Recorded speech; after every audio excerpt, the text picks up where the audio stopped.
Nós vamos nesse momento passar a palavra do Senhor dessa noite. E eu vou pedir para você abrir seu coração para receber o que está no coração de Deus. Que a palavra de Deus, ela é viva e eficaz. Sabe? Ela é mais penetrante do que a espada de dois gumes, que penetra até o ponto de dividir alma e espírito, apta para discernir as intenções do coração. Então, existe algo assim, os animais têm uma alma, eles são seres viventes. O homem tem uma alma também. Você vê que animal tem afeto, animal tem, Mas hoje você vai ver qual que é a diferença, tá? Então, eu peço que você abra bem o seu coração para você receber uma revelação de Deus, porque muitas vezes na sua caminhada você precisa discernir se é o espírito seu ou se é a sua alma. É meu espírito ou minha alma?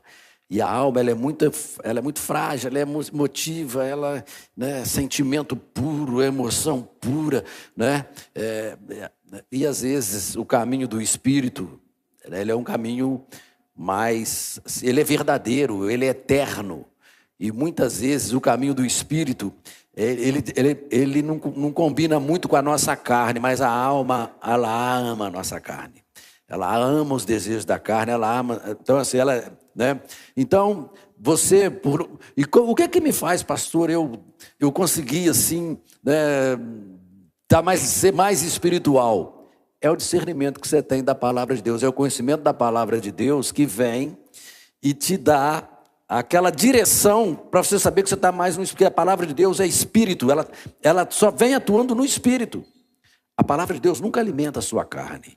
A palavra de Deus nunca alimenta a sua alma, suas emoções, seus sentimentos. Ela cura, ela orienta, para você ter o controle, o domínio disso aí. Então, para você ter esse entendimento. Porque quando o seu espírito, olha só, ele está mal alimentado, ele está em deficiência mesmo. Não tem alimento da palavra, ele não tem alimento da oração, a sua alma nada de braçada. Você é aquele crente almático e por pouco tempo você vira carnal. Nem todo almático é carnal, sabe? Mas o controle da alma aguça demais a carne humana. Então eu quero te falar de uma passagem que tem na Escritura, que está em Ezequiel, capítulo 22, 25. Deus estava olhando para a situação espiritual do povo de Israel e hoje ele olha para a situação espiritual da igreja no mundo. Não estou falando só a Ibrenha aqui não, eu estou falando da igreja aqui em Juiz de Fora, em Minas Gerais, no Brasil, em todo o mundo. E todos os cristãos, como você, estamos debaixo e precisamos às vezes ter aguçado isso aqui no nosso coração. E hoje nunca se falou tão mal de pastor, de igreja na rede social, muita crítica a ministério, e de uma certa forma também eu creio que Deus está julgando igrejas, julgando ministérios, julgando pastores, porque a Bíblia fala que o juízo tem que começar primeiro na casa de Deus, Então você ouve muitas coisas, e quando você começa a meditar, olha a situação que Deus traz, falando para o profeta Ezequiel, da situação espiritual do povo, mas principalmente das lideranças. Onde eu vou chegar no ponto da mensagem aqui, eu vou fazer só uma introdução. Ele diz assim, olha, Deus falando assim, olha, para Ezequiel. Há no meio dela, no meio da cidade, que era Jerusalém, porque nesse momento, quando Deus dá essa palavra para Ezequiel, o rei Nabucodonosor, da Babilônia, já veio, destruiu tudo e levou o povo cativo. O povo já estava lá no cativeiro. Então, há no meio dela uma conspiração dos seus profetas. Os homens de Deus lá que estavam na direção. Uma conspiração, olha, conspiração você sabe que não é uma coisa boa. Como um leão que ruge, que arrebata a presa, assim os líderes, os pastores, eles, os sacerdotes, olha, eles devoram pessoas, se apossam dos tesouros, muita pregação de prosperidade, só estamos vendo no meio essa teologia da prosperidade aí, só para enriquecer, muita coisa que já está até feio, né? Muito apelo financeiro, só vendo dinheiro, olha só. Apostam-se dos tesouros e coisas preciosas, multiplicam as viúvas no meio dela. Os seus sacerdotes transgridem a minha lei e profanam as minhas coisas santas. Falando, isso chegou a nível da liderança da igreja, do povo, olha só. Não fazem distinção entre o santo e o profano mais. Olha só. E não ensinam a diferença entre o puro e o impuro.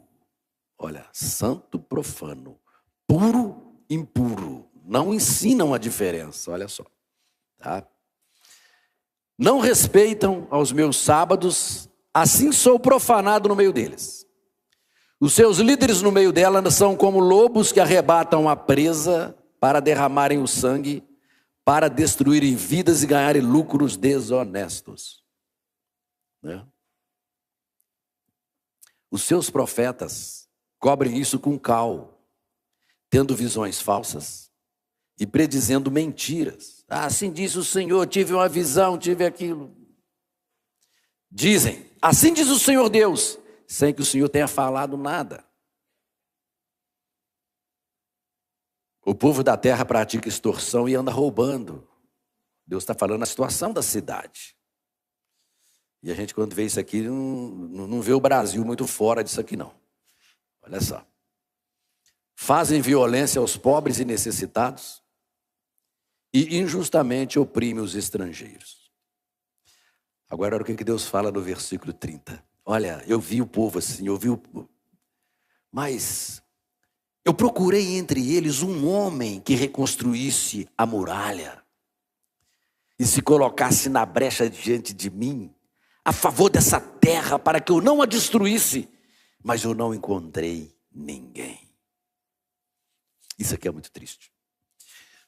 Havia toda uma profanação, uma bagunça, tudo, né? Quando você vai ler o livro, eles colocaram até prostitutas cultuais dentro do templo em Jerusalém. Colocaram estátuas de outros deuses, Tamuz, na casa de Deus. Olha só. Então Deus fala, olha, eu fiquei procurando alguém que construísse os muros, que separasse e se colocasse na brecha diante de mim, a favor dessa terra, para que eu não a destruísse, mas não encontrei ninguém. Aí Deus fala, por isso, Ezequiel, eu derramei sobre eles a minha indignação, e com fogo do meu furor os consumirei, farei cair sobre a cabeça deles o castigo que os seus atos merecem, diz o Senhor. Deus está denunciando aqui profetas, sacerdotes, os príncipes, o rei, porque todos falharam. Ezequiel foi um profeta que Deus levantou depois que o povo foi levado cativo para a Babilônia. E Deus estava explicando por que ele enviou o seu povo para o cativeiro. E ele disse, porque eu procurei entre eles um homem que reconstruísse a muralha. Muralha de quê? Presta atenção. Se colocasse na brecha em favor dessa terra. E o que significa? Muro significa separação do mundo. Fala do Senhor, está errado mesmo, essas coisas são de lá e essas são de cá, Senhor. E aí nós vemos tudo misturado, a ver dentro da sua própria casa. Você vê uma mistura de coisas da igreja dentro da palavra de Deus dentro de casa, e você vê o mundo entrando, as coisas mundanas, programação, palavra, xingamento, pornografia, imoralidade, coisa que está rolando dentro da casa. Você vê que há uma mistura, mas não tem ninguém que faça uma separação. Não tem um pai, não tem um marido, não tem uma mãe, ou um filho, ou uma criança, que chega, olha gente, essas coisas aqui, olha só. Isso aqui, isso é profano, isso não é santo. Isso é puro, isso é impuro. Então, muitas vezes, a nossa vida é levada assim. E queremos, Senhor, me abençoa, me dá. Mas nós não sabemos diferenciar as coisas. Nós estamos vivendo no meio de um mundão e o mundão no meio da gente. Às vezes a gente não separa, nós já acostumamos com essas coisas que estão aí. E essa separação, isso é uma grande necessidade hoje em dia. Porque Deus está dizendo que em cada igreja, em cada casa, em cada família, Ele procura um homem, uma pessoa que levante um muro de separação.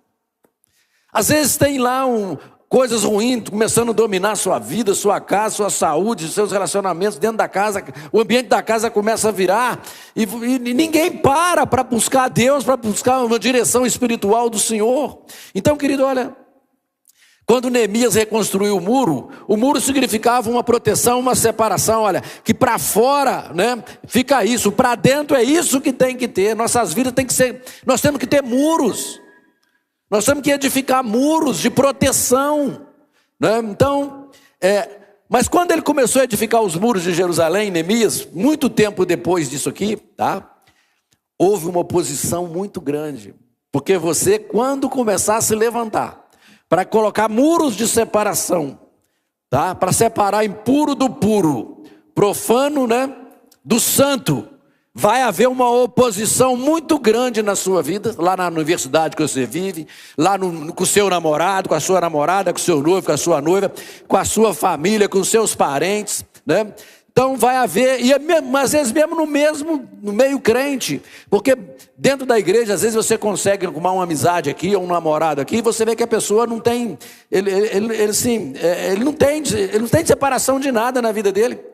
Ele está na igreja, mas quando ele vai falar ou ele vai namorar, ele namora como um mundano. Ele não sabe separar. E se você for separar também, né, você vai sentir a dificuldade, porque há muita oposição para se construir um muro de separação entre a igreja. Quando eu falo igreja, não é o templo, a igreja são pessoas lavadas, remidas no sangue do Cordeiro, entre a igreja e o mundo. Então, querido, olha, e quando você vê lideranças que estão mais atrás de popularidade, de seguidores no Instagram, de cliques lá, de gostei, que estão trabalhando só para ter isso aí o que acontece? Eles ficam buscando popularidade e nunca falarão contra o mundanismo, tá? E nunca vão edificar esse muro também nas coisas que eles falam. Porque eles querem clique, querem seguidores, né? Então o que acontece? Então Deus fala, olha, eu procurei entre eles, né, que reconstruísse a muralha e se colocasse na brecha diante de mim, a favor dessa terra, para que eu não a destruísse, mas eu não a encontrei. Então, nós precisamos ter essa paixão, tá? Que ser esse homem que queira estar diante de Deus.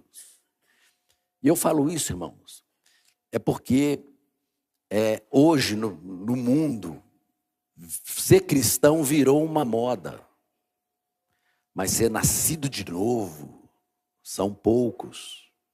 Regenerados pelo poder do Espírito Santo são poucos. Mas cristão todo mundo fala que é. E hoje até dá ibope. Então, o que faz isso acontecer? É quando a consciência cauteriza. Você perdeu as capacidades de discernir, de separar essa consciência que nós temos que ter, que hoje as pessoas não estão tendo consciência. E para você entender isso um pouquinho, eu quero voltar com você lá no plano original de Deus. Eu vou voltar lá no Gênesis agora, vou te pedir muita atenção, né, porque tem um detalhe aqui muito importante, tá? Quando nós lemos lá em Gênesis, tá?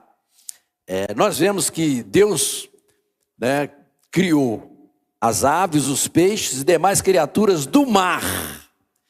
Deus criou tudo no quinto dia. Fala comigo, quinto dia, tá? E diz que no sexto dia ele criou quem? Hein? No sexto? Fala alto, fala com força aí. Não, mas Deus não criou só o homem no sexto dia. Tá claro lá. Não foi só o homem, ele criou o homem de tarde, de manhã ele criou outra coisa. Vamos ver. Tá? Olha só. Gênesis 1:20. Vamos colocar no texto aqui. Eu quero mostrar a intenção de Deus com isso aqui. Olha só. E Deus disse: que as águas sejam povoadas de enxames de seres vivos, as aves voem sobre a terra, sobre o firmamento dos céus. Assim Deus criou as grandes criaturas marinhas, todos os seres vivos que se movem, os quais povoam as águas, segundo a sua espécie, e todas as aves, segundo a sua espécie. E Deus viu que isso era bom, e Deus abençoou, dizendo: sejam fecundos, multipliquem-se, enchem a água dos mares e da terra, se multipliquem as aves. Houve tarde de manhã no quinto dia. Então, acabou o quinto dia. Então, no quinto dia, Deus criou aves e peixes. Todos os animais marinhos, aves e peixes. Tá?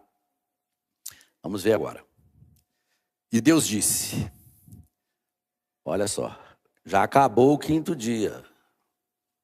Volta lá no sexto dia, olha lá. Ó. Houve tarde de manhã o quinto dia. Fechou. Então vai começar, vamos ver no sexto. E Deus disse que a terra produza, fala comigo agora, terra, seres vivos conforme a sua espécie. Os mamíferos, carne vermelha. Olha só aqui. Então, olha só. Conforme a sua espécie, animais domésticos, olha, o seu petzinho lá, né? Os animais que você cria em casa, cabritinho, ovelhinha, gato. Animais que rastejam, animais selvagens, lá o leão, o tigre, olha só. Segundo a sua espécie, e assim aconteceu. E Deus fez os animais selvagens segundo a sua espécie, e os animais domésticos segundo, olha, a sua espécie. E os animais domésticos conforme a sua espécie, e todos os animais que rastejam sobre a terra segundo a sua espécie. E viu Deus que isso era bom. E Deus disse: façamos o ser humano, façamos o homem, olha, dentro do próprio sexto dia, depois do quinto. Então, de manhã, Deus criou aí o churrasco, né? Criou o churrasco, né? E de tarde ele criou, olha, façamos o homem conforme a nossa imagem, a nossa semelhança. Tem ele domínio sobre os peixes do mar, sobre as aves do céu, sobre os animais domésticos, sobre toda a terra, todos os animais que rastejam sobre a terra. Então, no sexto dia, Deus cria, na primeira parte, mamíferos, carne vermelha. Olha aqui presta atenção aqui agora, olha. Tá? Quando ele diz assim, olha, que a terra produza, os mamíferos foram feitos da terra. Parece que aves e peixes saíram das águas. Presta atenção. E o homem foi feito o quê? Do pó da terra também. Olha só. Pó da terra. O homem foi feito. Então, presta atenção. Olha só. Então, o que a gente aprende aqui? Quando nós comparamos os homens com os animais do sexto dia, não do quinto, tá? Você já sabe que são os mamíferos. Há algumas semelhanças. Normalmente, 4 extremidades, né? Eles têm 4 patas, né? Nós temos 4 também, 2 mãos e 2 pés. Olha só, tá? Olhos, meio parecido, o olho humano, né? Dependendo do tipo de animal. O ouvido, a língua, como ela é, né? A língua de uma ave é diferente da língua de um mamífero, né? Então, o que acontece? Órgãos internos dos animais, muito semelhante aos dos humanos. Presta atenção nisso aqui. Aqui só há uma coisa que marca a diferença. Presta atenção. Os animais têm uma mente, e alguns têm umas mentes mais astutas que os seres humanos. Você já viu quando um tigre arma uma emboscada, que ele vem, o leopardo, né? Você vê, tá? Eles têm uma memória tremenda, serpentes, os cavalos, elefantes, leões, gatos e ratos. Eles se lembram, tem uma memória curta, mas tem. Tá? Qual a única coisa que faz o homem superior aos animais? Gênesis 2:7 diz assim: então o Senhor Deus formou o homem do pó da terra. Chegou assim a sua boca nas suas narinas e fez assim, ó. Olha o que diz. Lhe soprou nas narinas o fôlego fôlego de vida, e o homem tornou-se um ser vivente. Presta atenção agora. Os animais foram feitos do pó da terra como o homem, mas o que marcou a diferença foi soprar em seu nariz o alento da vida. Os animais têm um alento natural, mas o alento que o homem recebeu foi divino, foi do próprio Deus. Presta atenção nisso aqui. Tá? Deus não soprou esse alento na vida deles. Aqui não se refere à respiração humana, porque Deus não respira. Deus é espírito. Esse alento é o espírito e é chamado uma coisa que talvez você não ativa muito, mas chama-se a consciência. Fala comigo, consciência. Olha só. Um animal não sabe do ontem, mas a sua consciência sabe lembrar do ontem, do antes de ontem. Você tem consciência do tempo, do passado, do presente e do futuro. Consciência. O animal está aqui, ele não sabe que ele vai morrer um dia. Você sabe que vai morrer. Você sabe que algum dia tu vai morrer. Porque você recebeu essa consciência. Porque Deus soprou dentro de você a eternidade. Você consegue imaginar um futuro, um passado há milhares e milhares de anos e consegue imaginar muita coisa para frente. Então, olha que interessante aqui, tá?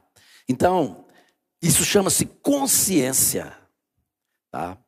Então, Deus soprou no homem e o homem recebeu o que chamamos do espírito do homem. O espírito do homem é muito forte, a consciência do homem. E você vai aprender a conhecer o seu espírito agora também um pouquinho, tá? A própria personalidade do homem, ela é trina também, como de Deus. Deus Pai, Deus Filho, Deus Espírito Santo, tá? Então, lá em 1 Tessalonicenses 5:23, diz assim, ó, o mesmo Deus da paz o santifique em tudo, e que o espírito do homem, olha essa consciência eterna vinda de Deus, isso é o espírito, tá? A alma, o que é a alma? Ó, no espírito é que eu relaciono com Deus. É quando você adora a Deus, nós temos comunhão. A alma é assim, ó, eu amo meu filho, amo minha esposa, gosto do meu amigo, sinto saudade, sinto tristeza. A alma é onde nós nos relacionamos entre os seres humanos. Esse afeto, essa simpatia, essa alegria de te ver, esse sorriso, isso é tudo coisa da alma. Né? Mamãe, né? Amamos a mamãe, gostamos da mamãe, tal. Isso é relacionamento humano, alma. E o físico você conhece, é visão, audição, tato, né? Paladar, né? Olfato. Então, os seres humanos se relacionam na alma. Por isso que é muito fácil um ser humano magoar o outro. Você sair triste, ferido, né? Desanimado, chateado, aborrecido, né? Com raiva do seu pai, da sua mãe, e tal. Mas o Espírito é que tem juízo, o Espírito é que põe as coisas no lugar. Porque o Espírito, ele firma a alma em Deus. O Espírito firma o corpo, que é o templo do Espírito Santo, em Deus. Então, e a consciência, ela ativa, ela alerta 24 horas por dia. Quando nós quebramos princípios, quando nós fazemos coisas que não condiz com a harmonia da própria criação e do propósito divino para o qual nós somos criados. Então, os animais, tá, não têm esse espírito, porque a alma é nossa mente, nossas emoções. Os animais têm mente, emoções, o corpo, mas eles não têm o espírito, eles não têm essa consciência. Então, se um cachorro te morde ali, o seu cachorro distante estraga, massacra teu braço ali, depois ele não fica lá com peso na consciência. O que eu fui fazer? Mordi no meu dono. Ele está nem aí, sabe? Ele não tem essa avaliação para saber se ele fez o certo ou se ele não fez. Então, querido, olha, o Espírito é que nos dá uma consciência que nenhum animal tem. Então, você pode treinar um cão a fazer as coisas bonitinhas lá, não fazer nada de mal, mas ele não tem uma consciência integrada nisso aí. O homem recebeu um espírito que lhe deu uma consciência. Consciência, tá? Então, por que Deus criou os animais mamíferos no mesmo dia que Ele criou o homem? Por quê? O único que os diferencia é a consciência. Os animais podem correr mais rápido até do que a gente, têm mais força do que a gente, mente até mais astuta. Porém, quando se trata da consciência, é coisa zero. Então, por isso quando Deus faz os animais no sexto dia, é para ensinar o homem que a consciência é a única diferença. E quando a consciência se corrompe, o homem desce ao nível dos animais. Quando a consciência se corrompe, tá? Esse sino de Deus, esse alerta, essa luz que acende, essa voz que avisa, essa voz que fala, para! Essa voz, olha, você não está indo na direção. E todo mundo sabe quando a coisa extrapola. Essa luz acende. Mas o que nós aprendemos a fazer? Primeira coisa, a primeira boca de Deus na sua vida é seu pai e sua mãe. Meu filho, não quer. Boca de Deus. Depois que você casa, a boca de Deus na sua vida é a sua mulher ou o seu marido, mais próximo que tem. E pode notar, a consciência está tão cauterizada que mulher tem raiva de ouvir marido falando, corrigindo ela, e marido tem raiva quando vê a mulher corrigindo ele. Vem me dar lição de moral, não. Você nem é meu pastor, não. Entendeu? Por quê? É a voz de Deus, é a boca de Deus mais próxima. Dentro da casa. E o que Satanás faz? Ele quer pôr um brigando com o outro, um enfrentando o outro e o outro destruindo o outro, um cancelando o outro, né? Você pode notar que às vezes você tem mais paciência com as pessoas de fora do que você dentro da sua casa. Porque dentro de casa se cobra coisas de Deus, se cobra coisas da palavra de Deus, se cobra coisas da consciência. Por isso que todo mundo quer viver livre. Ninguém quer compromisso, ninguém não, quero ser livre, quero fazer o que eu quero. Porque você quer ser moldado pela sua consciência somente, mas não tem uma consciência modeladora. Deus não tem acesso. E você vive como você quer viver. E aí quando isso acontece, é aquilo que Deus fala, olha, eu não encontrei um homem que edificasse o muro, que se colocasse na brecha a favor dessa situação. Então, quando a consciência se corrompe, olha, ele nunca se matou tanto, nunca se abusou tanto de criança, nunca se cometeu tanta violência contra mulheres, nunca se abandonou tantas mães com filho na barriga, nunca viu tanta corrupção, tanta imoralidade, tanta sodomia, tudo virando moda, é normal, imprensa batendo palma, um monte de gente fazendo lei idiota para aprovar um troço ridículos. Porque a consciência foi embora. A consciência acabou, corrompeu. Então, só que os animais ainda têm um limite de cometer coisas, mas o ser humano tem a capacidade de fazer com muito mais malignidade, inventar, criar, porque ele tem a mente de Satanás mesmo, porque Satanás toma a consciência dele, os demônios tomam a consciência dele, e não há limite para que um homem com a consciência cauterizada possa fazer. Então,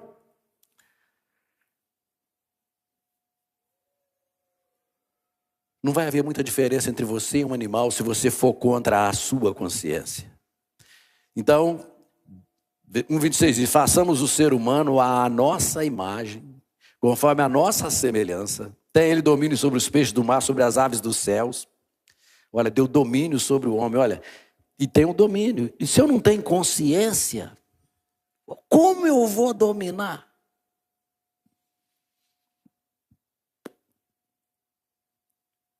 Assim Deus criou o ser humano à sua imagem, a imagem de Deus o criou, homem e mulher o criou. Nenhum animal foi a imagem de Deus, tá? A imagem de Deus significa o caráter de Deus, a moral de Deus. Toda a lei de Deus, ela é moral. E os homens hoje, porque a consciência corrompeu, amam a imoralidade. Quando fala imoralidade, você só pensa só em pecado sexual, né? Imoralidade não. A corrupção é imoralidade, né? A violência é imoralidade. Imoralidade na terra, de todos os níveis. O que destruiu o Império Babilônico foi a imoralidade. O que destruiu o Império Romano foi a imoralidade. O que destruiu o Império Grego foi a imoralidade. O que destruiu Israel foi a imoralidade. Presta atenção. O que fez a Rede Globo fazer o que está vivendo aí foi a imoralidade, porque é uma rede imoral há muitos anos aí, vendendo imoralidade, olha. Mas Deus está sobre a terra e Deus julga. Empresas grandes já quebraram no mundo. Governos imorais, Deus está julgando. A imoralidade, olha, porque não tem discernimento do caráter de Deus. O caráter de Deus, você foi criado em imagem, não adianta querer seguir sua própria cabeça. E eu falo a vocês, jovens, vai, embarca nesse mundão.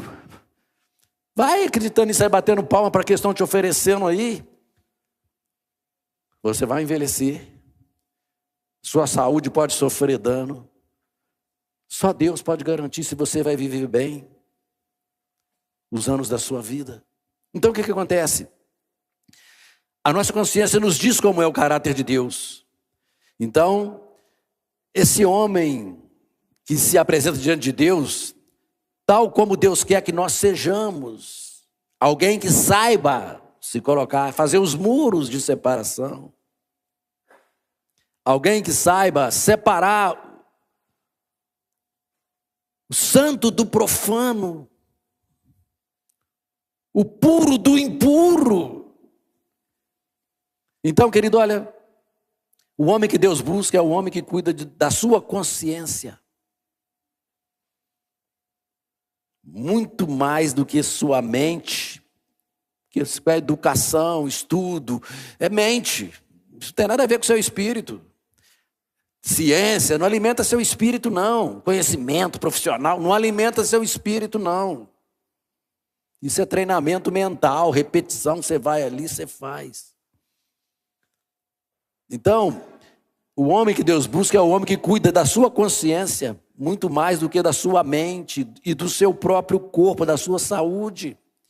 E hoje nós vemos preocupação com estudo, com informação, né? Vemos todo mundo malhando, aquele corpo perfeito, corpo, né? Um culto ao corpo ainda, porque adora o corpo.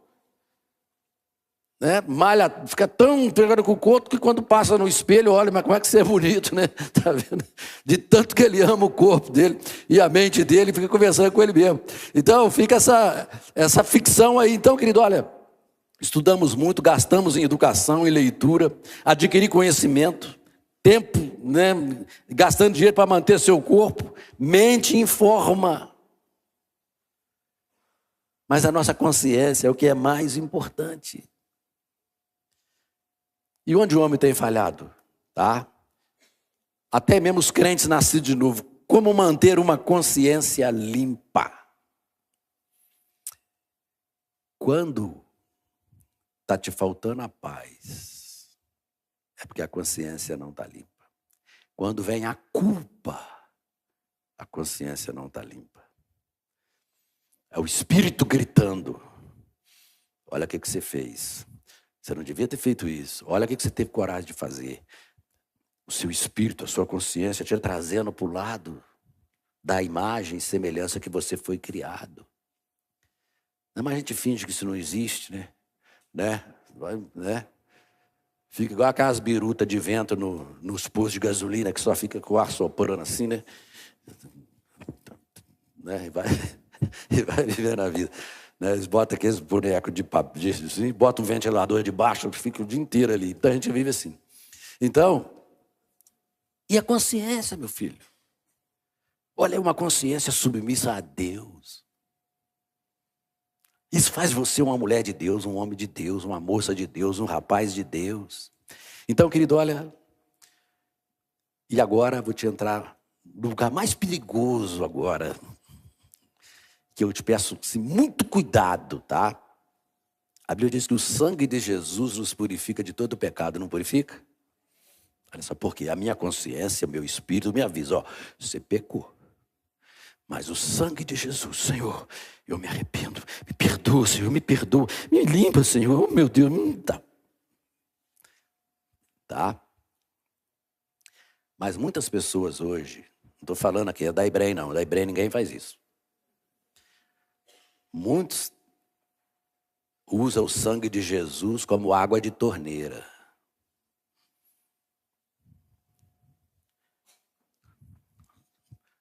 Não tenho medo de sujar a minha mão. Vou na torneira toda hora.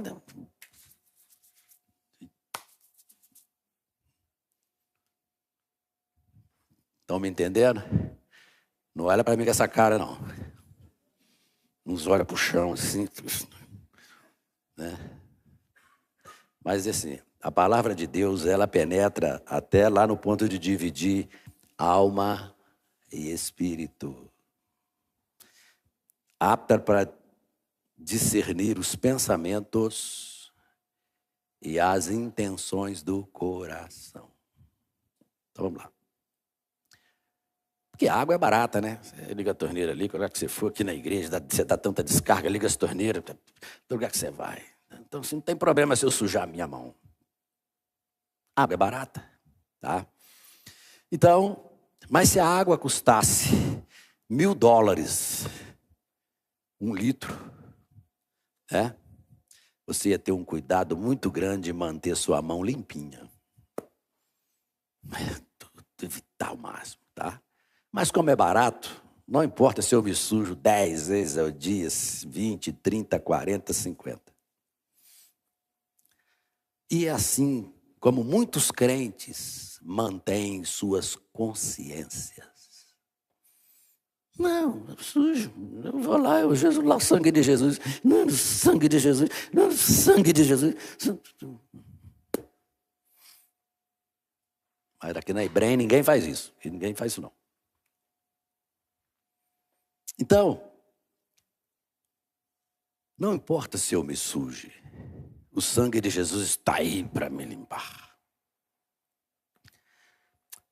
Se eu agrido, brigo com a minha esposa, xingo, palavrão, tal, não importa, o sangue me limpa. O ministério de casais da igreja vai me...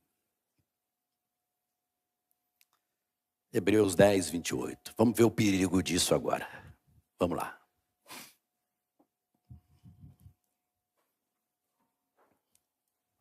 Diz assim.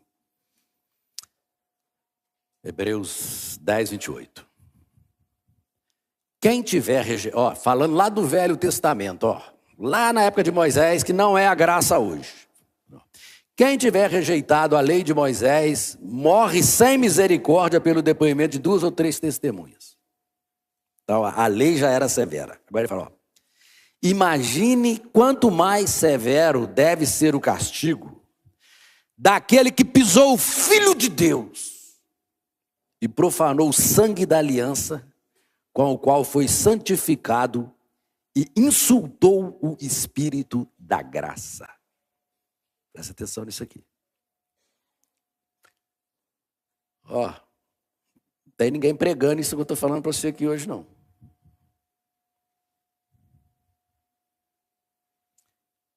Se na época da lei de Moisés armava 2 testemunhas, quem violou a lei tinha que ser morto. Quanto mais severo deve ser o castigo, porque Deus não está julgando nada agora. Ele está dando oportunidade. Castigo daquele que, primeiro, pisa o Filho de Deus. Profana o sangue da aliança. Quem está fora, nunca teve na aliança, não tem como profanar. Só profana quem está dentro.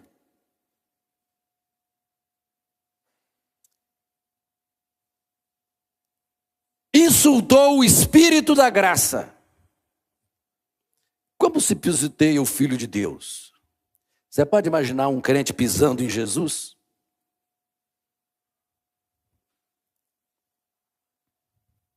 Uma forma é estar tendo por imundo o sangue do pacto. Sangue é imundo. Então, a palavra imunda no grego aqui significa ter como algo comum.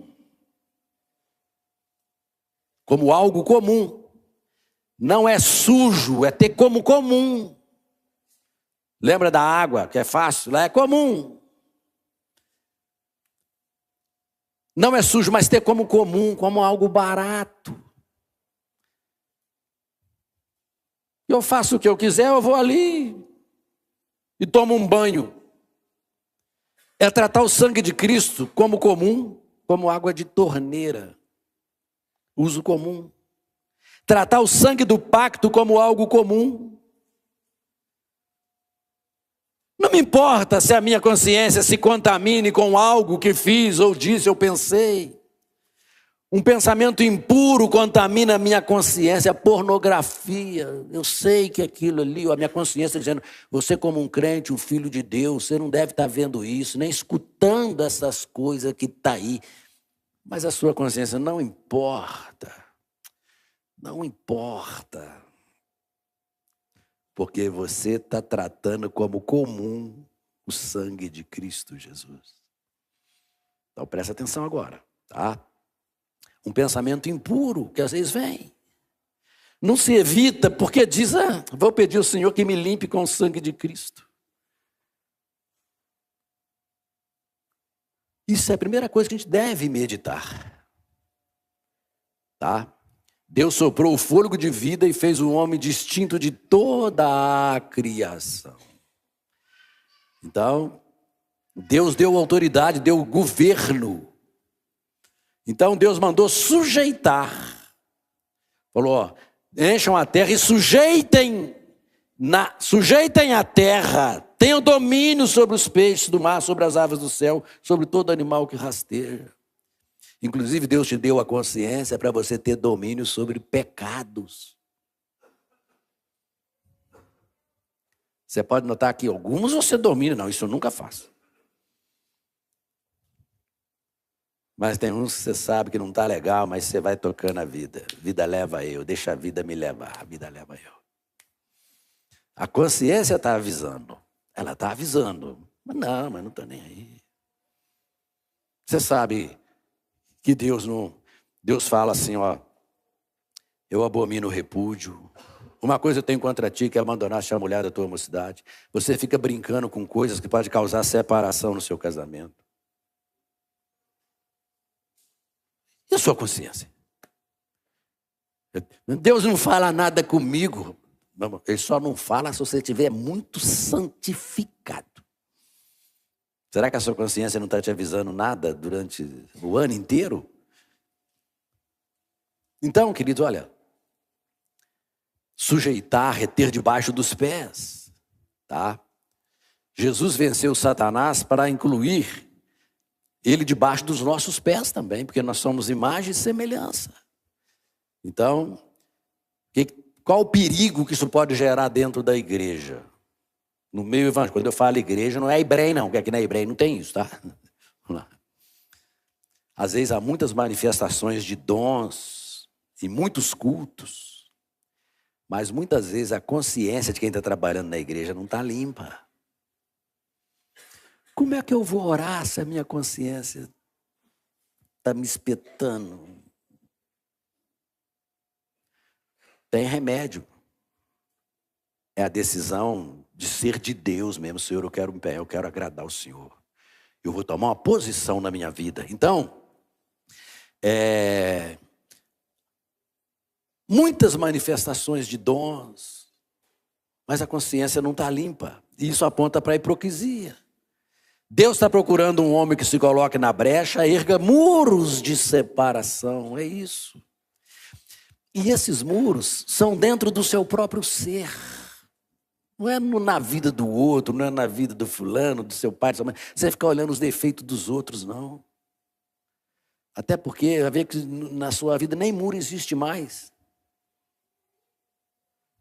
É por isso que você está vendo demais o defeito do outro, porque o seu muro já caiu, né? Então, o que acontece? Erga os teus muros, levante a sua consciência. Você recebeu ela de Deus, valorize, tá? O seu Espírito, Deus se relaciona com você. Então, hoje, há muitos líderes que querem ser personalidades. Os líderes precisam ser servos, não personalidades. E hoje há muito poucas pessoas dignas de serem respeitadas. Por que na internet fica fácil? Porque você não convive com a pessoa, você não conhece a vida dela. Agora, a pessoa que está aqui te vendo todo dia, que sabe onde é que você mora, que você sabe onde mora, que você conhece a vida, você conhece a família. Então, olha, essas pessoas que você tem que procurar dar credibilidade. Então, o que acontece, querido? Olha, muitos estão exercendo essa autoridade no reino de Deus como uma autoridade secular do mundo, não vinculada a Deus, tá? Por isso Jesus disse assim, olha, Jesus quando ensinava, os discípulos assim, ó, vem e segue-me. O que a igreja prega hoje? Você tem que crer em Jesus. Mas ninguém fala seguir Jesus. Você tem que crer, creia. Não, filho, você tem que seguir Jesus Cristo. Seguir. Então, Jesus sempre pediu para seguir. Então, a glória de Jesus está nisso. Tá? Então, e você vê que Jesus, tem algo importante na vida de Jesus, que foi sempre assim muito simples. Muita simplicidade. Jesus não quis ser famoso, não quis fortuna, dinheiro, né? Não quis as carruagens que os reis tinham, os cavalos que os reis tinham, os baús de tesouros que os reis tinham para poder fazer, sendo ele rei de reis. Então, o primeiro capítulo de Mateus, o primeiro evangelho, se cita o nome de 4 mulheres. Isso aqui é muito importante. Na genealogia de Jesus cita 4 mulheres. Tá? Mateus 1:3 diz assim: Judá gerou Pérez e Zerá, cuja mãe foi Tamar. Foi a primeira, tá bom? Versículo 5. Salmão gerou a Boaz, cuja mãe foi Raabe. Tá? Ruth, né? Citou aqui, olha, tá lá no 5 também. Boaz gerou Obed, cuja mãe foi Ruth, olha só. Tamar, Raabe, Ruth. E se você olhar a história dessas 3 mulheres, não tinha nada ali que favorecesse a vida delas em termos de coisas. Olha só. Aí depois cita aqui no versículo 6, ó. E o rei Davi gerou Salomão, cuja mãe é Batseba. Olha, citou 4 mulheres, que as coisas que aconteceram com ela na vida, era assim muito vergonhoso para todo mundo que está lá, mas Deus fez questão de citar essas mulheres como que Jesus fosse da descendência delas. Por que isso? Tá? Porque as pessoas ficam procurando glória, tá? A minha origem. Presta atenção, tá? Meu mentor, minha escola, né? Minha faculdade, minha igreja. Isso é bobagem, porque Jesus tem pessoas complicadas na genealogia dele. Por quê? Ele nasceu em um estábulo, foi para uma cocheira de boi. Assim como Deus preparou o nascimento do seu filho, olha, porque Deus quis assim. E nós, às vezes, nos preocupamos com coisas insignificantes. Muitas vezes nós gabamos com título, posição. Olha para a vida de Jesus. Jesus foi cercado de vergonha, simplicidade, carpinteiro pobre. Deve ter dormido no chão por muito tempo. Foi chamado de amigo dos pecadores. Tá? quando falar de Jesus, tem essas coisas em mente. Por quê? Não estamos diminuindo nada, nós falamos de humildade. Ele não quis ser rei. Ele não tinha onde reclinar a sua cabeça. A Bíblia diz isso, tá? Apesar de haver dinheiro na bolsa dos discípulos, ele vivia simples, que tinha dinheiro que roubava e não acabava. O Judas roubava, né? E o dinheiro não acabava, então é porque tinha muito dinheiro lá, tá? Ele foi acusado de ser endemoniado por líderes religiosos. Aí,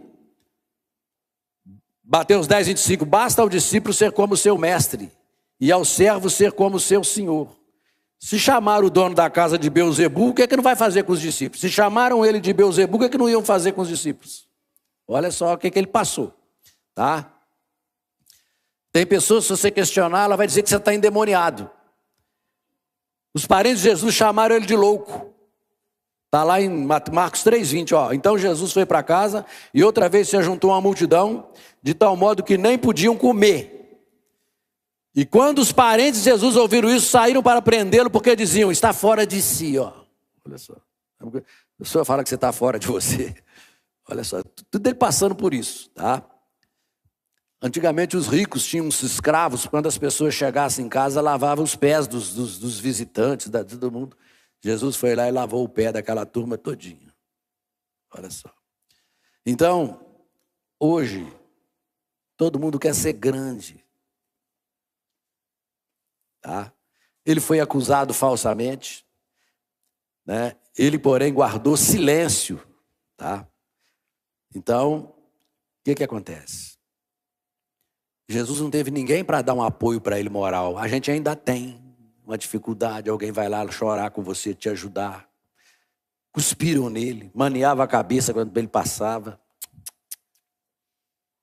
Aqui. Então, nesse estágio de opróbrio foi que ele morreu. Presta atenção. Essa foi a glória dele. Porque ele tinha uma consciência ligada ao Pai. Esse é o tipo de homem que Deus está buscando, de mulher que Deus está buscando. Tá? Jesus, ele era sem pecado e viveu em toda humildade e santidade. Jesus se submeteu a autoridades imperfeitas. Tá?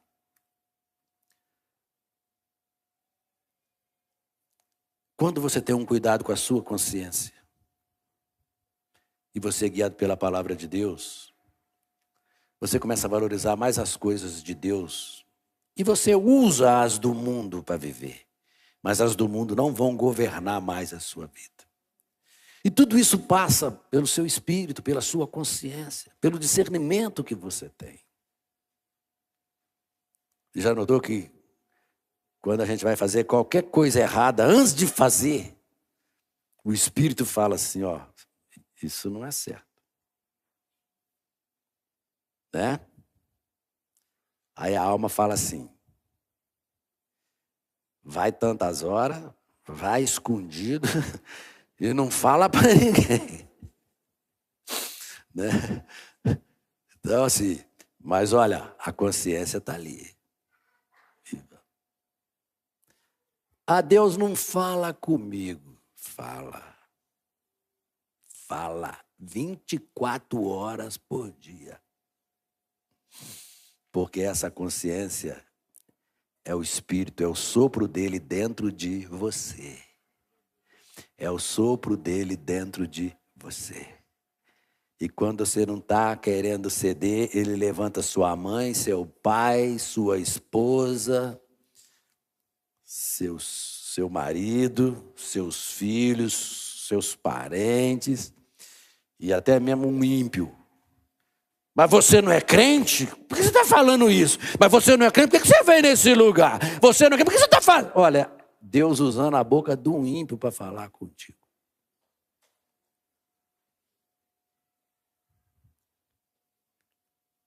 E o pior é que ele fala assim, eu sei que eu estou errado. Mas só Deus sabe. Aí eu não aguento, não. Essa capacidade de empurrar com a barriga. É isso que vai matar você. Porque o que é isso que tem dentro da gente que faz enfrentar a verdade? Mas Jesus está presente aqui hoje, Ele quer fortalecer, te dar uma consciência viva, ressuscitar o seu espírito. Por isso ele fala assim, Ele nos deu vida estando nós mortos nos nossos delitos e pecados. Então é quando Ele vem, ressuscita o nosso espírito, ativa a nossa consciência. E nós tomamos posse da nossa identidade em Deus, da nossa herança, da nossa geração, da nossa criação que está em Cristo Jesus. Vamos ficar de pé.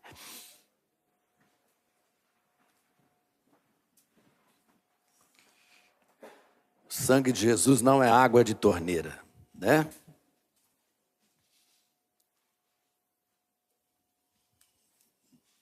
Não ouvi nenhum glória a Deus, irmão, misericórdia. Promete que você vai voltar aqui de novo, tá? Tem gente que vai, não volto mais lá, né? Não vou mais aquele pastor lá. Sabe por quê, queridos? Vou te dizer, eu sei que você ama a Deus, você tem lutado, você tem se esforçado, mas eu sei que você está precisando de direção. É de uma direção, sabe? E Deus dá essa direção. E pode ter certeza que as coisas que você ouviu aqui são importantes. Você sabe que é importante para a sua vida. Muito importante. Feche os seus olhos agora. Olha, quantas vezes você fala assim, poxa, eu preciso voltar para Deus. É a sua consciência, é o seu espírito falando. Pessoal, eu preciso parar com esse negócio. É o seu espírito, é o Espírito Santo falando através do seu espírito, da sua consciência. Poxa, eu fiz uma coisa que não foi legal. Eu falei alguma coisa que não era para ter falado. Eu me descontrolei. É o seu espírito, é a sua consciência. Deus está em todo lugar com a gente, 24 horas por dia. Então, essa consciência está ativa. Agora, quando ela é moldada pela palavra de Deus. Que existe uma consciência natural. Que a pessoa vive como um animal. Mas é aquela consciência moldada pelos princípios da palavra de Deus, de caráter e moral de Deus.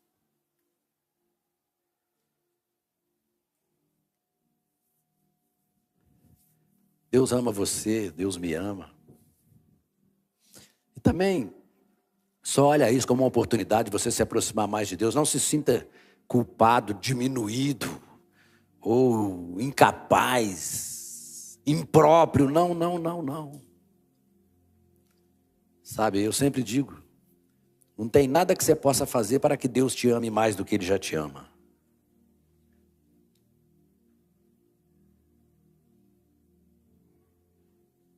E não tem erro nenhum a mais que você possa cometer para Ele deixar de te amar. Ele ama você em todas as circunstâncias. Mas Ele quer comunhão com você, Ele quer proximidade. Ele quer que você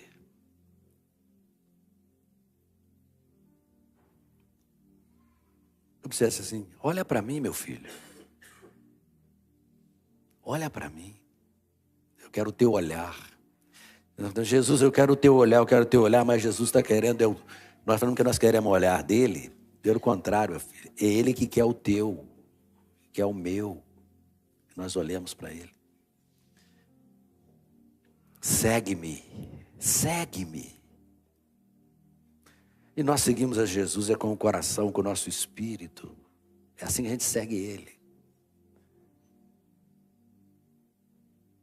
O Espírito Santo está na casa. E ele está tocando seu coração, e agora? Há uma doce presença nesse lugar. Há uma doçura da presença dele. E esses são os momentos que ele se aproxima de nós. Ele vai nos fortalecendo.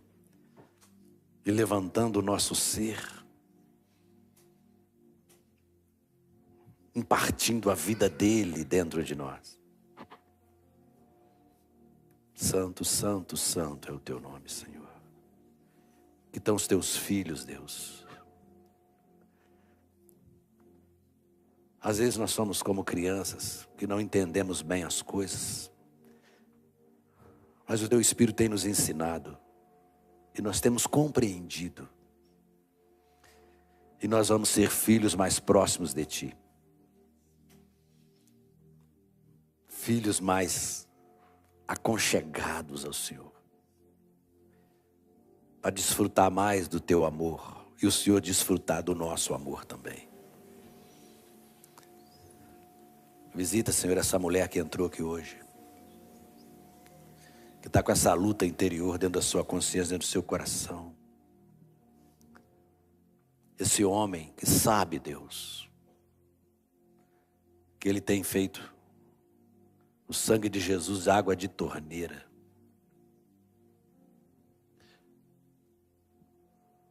O Senhor não quer só nos salvar, perdoar nossos pecados. O Senhor quer viver em nós. E que cada um entenda isso nessa noite. Que essa seja uma noite muito especial. Louvado seja o teu nome, Senhor. Ora, fala com Deus aí sobre sua vida. E depois dessa música nós vamos encerrar o culto. Mas agora é um momento seu, de você falar com o papai. Fala, papai, tô voltando para casa. Estou acendendo minha consciência. A luz que estava apagada em mim, Deus está acesa agora. Agora eu quero andar na luz. Eu vou andar com clareza. Não vou me acomodar mais, Senhor. Não vou fingir que está tudo bem.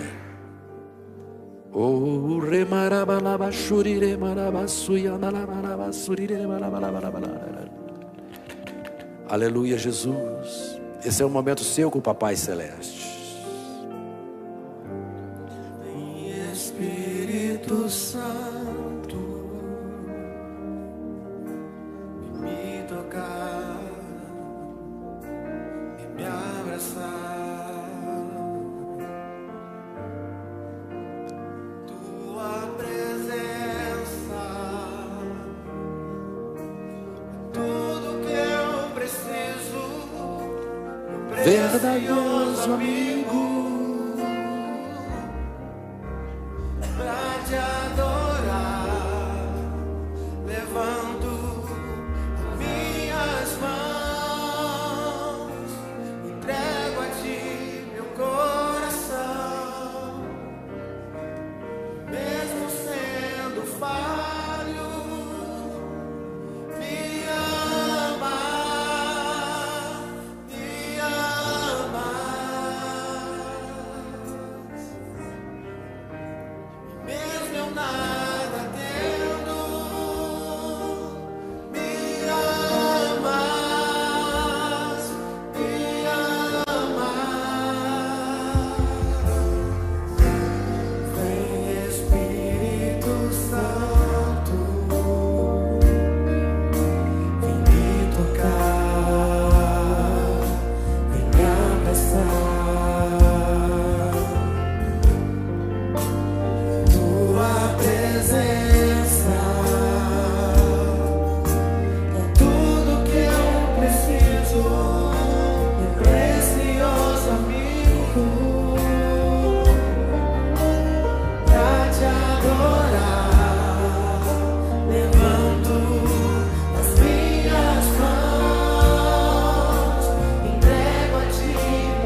presença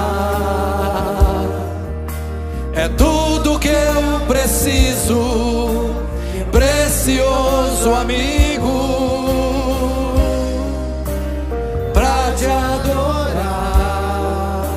Levanto, Então levante as mãos. minhas mãos, Você canta e não levanta? entrego a ti meu coração. E mesmo sendo falho, me amas, me amas. E mesmo eu nada tendo, me amas, me amas.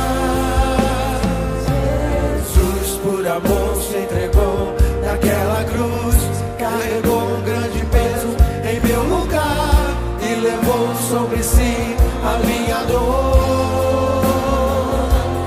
Jesus, por amor, se entregou naquela cruz, carregou um grande peso em meu lugar e levou sobre si a minha dor.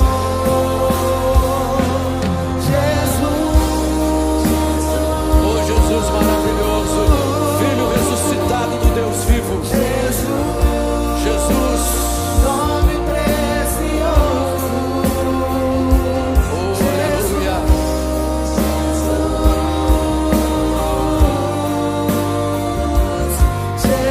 Jesus, nome precioso.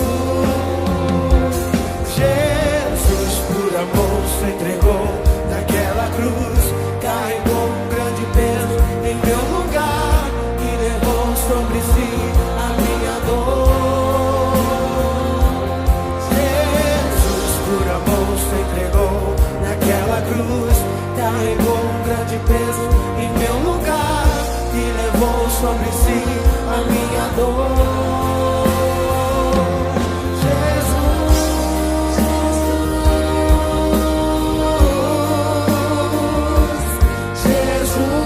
Jesus, nome precioso.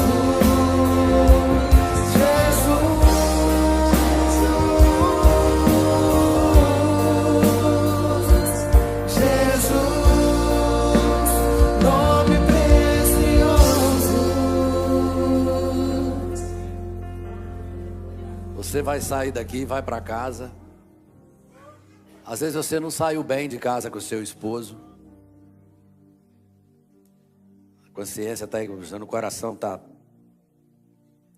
Às vezes dentro de casa o ambiente não está bom. Está convivendo. O coração está doendo, a consciência está avisando.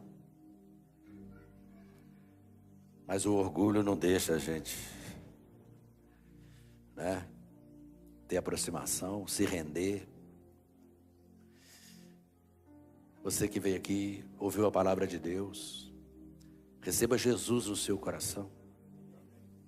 Ele morreu para te salvar, para te dar a vida eterna. E venha aprender dele aqui na casa dele. Fica em casa não, quinta-feira tem o culto, vai ficar o quê? Vendo novela, vendo televisão, vendo futebol. Vem para a presença de Deus. Vem buscar o Senhor, vem ouvir a palavra de Deus aqui. Eu vou orar agora, petrando a bênção apostólica.